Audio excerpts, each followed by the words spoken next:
morning and welcome again to your Renewed Faith Devotions as we continue to look at the great influences of our faith. We conclude our reflection on the life and character of Elisha.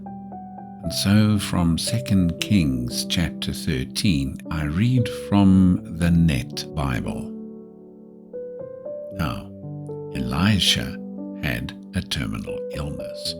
King Joash of Israel went down to visit him.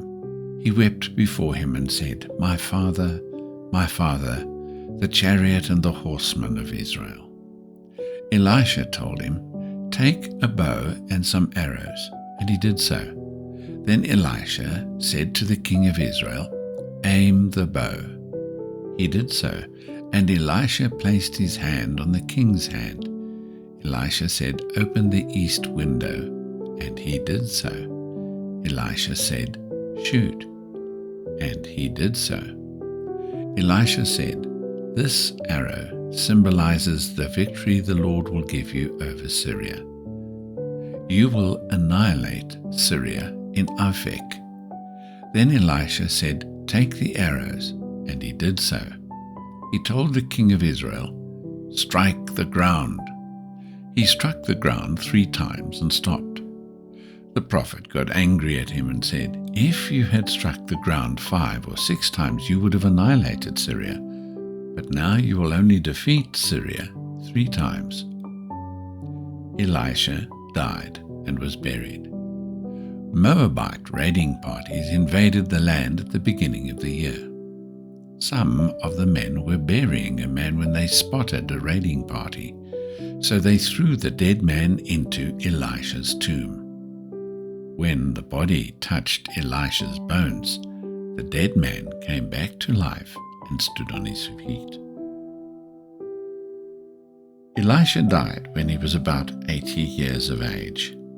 And here, toward the close of his life, he appears to be on good terms with King Joash, who visits him and shows deep concern over the prophet's approaching demise. On his deathbed, Elisha predicts the coming victory over Aram, instructing the king in a symbolic ritual with bow and arrows. The king, who is not a man of outstanding faith, limits the scope of the victory, thus making Elisha angry. However, one last miracle remains. And after Elisha dies and is buried, his bones bring back to life a dead man. The difference between Elijah and Elisha is much more striking than simply resemblance.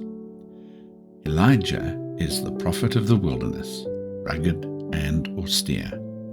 Elisha is the prophet of civilized life, of the city and of the court. Elijah is the messenger of vengeance, sudden and fierce and overwhelming. Elisha, on the other hand, is the messenger of mercy and restoration. Elijah's miracles, with a few exceptions, are works of wrath and destruction, whereas Elisha's miracles, with but one notable exception, are the works of beneficence and healing. Elijah we would call the prophet of fire, and Elisha we would call the holy man of God. Here in the books of Kings, Elisha seems somewhat overshadowed by his powerful and illustrious master Elijah, but there can be no doubt that he was a great and mighty prophet nevertheless. The outstanding lesson that we learn from Elisha's life is the importance of loyalty. Not just ordinary loyalty, a very special kind of loyalty. Elisha learned how to know and follow the unspoken wishes of his master. Elisha demonstrated a sensitivity to Elijah's unspoken wishes and thereby was rewarded by God with a double portion of Elijah's spirit.